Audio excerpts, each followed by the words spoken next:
Third ইঞ্জিনিয়ারেরও কন্যা সন্তান হয়েছে। আমি আজকে বিশেষ ধন্যবাদ জানাই আমাদের নগরপিতা ডক্টর মুক্তিযোদ্ধা আমাদের ডক্টর রেজাউল করিম আঙ্কেলকে এবং কোর্ট চেয়ারম্যান আমাদের সোহাগ সাহেব, উনি আমাদেরকে এত সুন্দর প্রোগ্রামটা অর্গানাইজ করে দিল। এটা আমাদের আসলে নিজেদের করা খুবই ডিফিকাল্ট হতো, আমরা অনেক কিছু নিয়ে ব্যস্ত ছিলাম।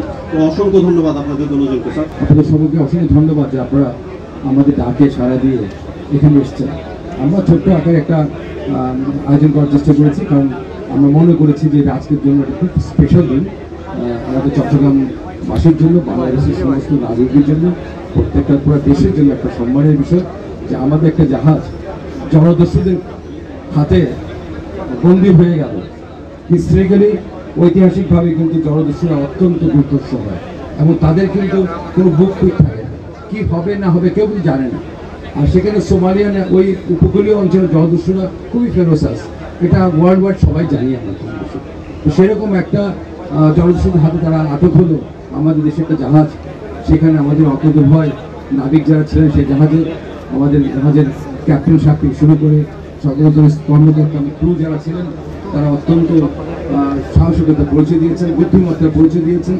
পাশাপাশি অসাধারণ একটা পদক্ষেপ আমি বলতে চাই আমাদের সরকারের পক্ষ থেকে মাননীয় প্রধানমন্ত্রী নির্দেশক্রমে আমাদের পররাষ্ট্র মন্ত্রণালয় এবং নৌ মন্ত্রণালয়, এই দুটো মন্ত্রণালয় বিশেষ করে সাথে অন্যান্য ছিল চমৎকার কিছু ভূমিকা তারা পালন করেছে।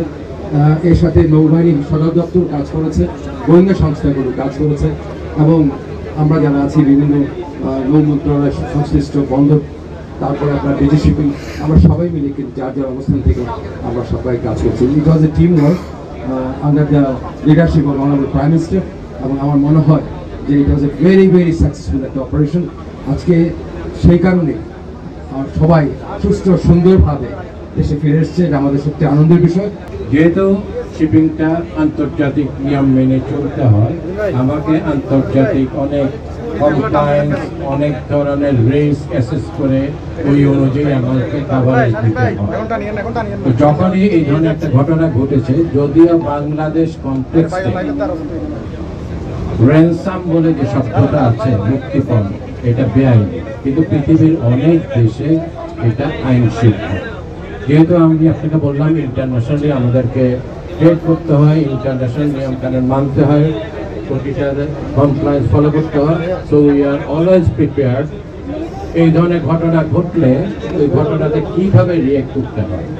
তাহলে ঘটনাটা ঘটার পরে যারা নিয়েছে স্বাভাবিকভাবে তাদের একটা চাহিদা ছিল, কারণ ছিল, আমরা ওটা বের করার চেষ্টা করেছি, কথা বলেছি এবং সব শেষে ওনারা আমরা একটা মতামত একমত আসি যে তুমি এটা করলে আমরা চলে যাবো, ফাইন।